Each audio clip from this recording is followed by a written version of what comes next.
Hasil belajar daripada Bamroy, Nabil Ahmad dan Zira Ayub masak ikan patin salai tempoyak.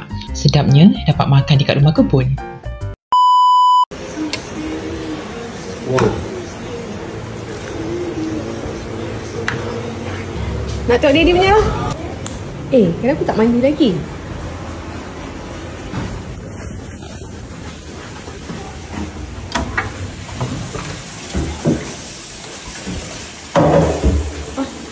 Wow. Ni.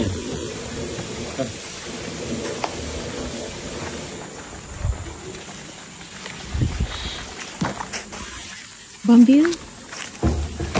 Oh wow.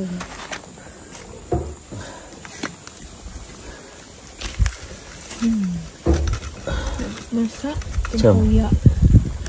Ya. Salai. Boleh kot. Yalah. Ni tadi. Berapa ekor nak masak 3 ekor? 3 ekor. 3 ekor okey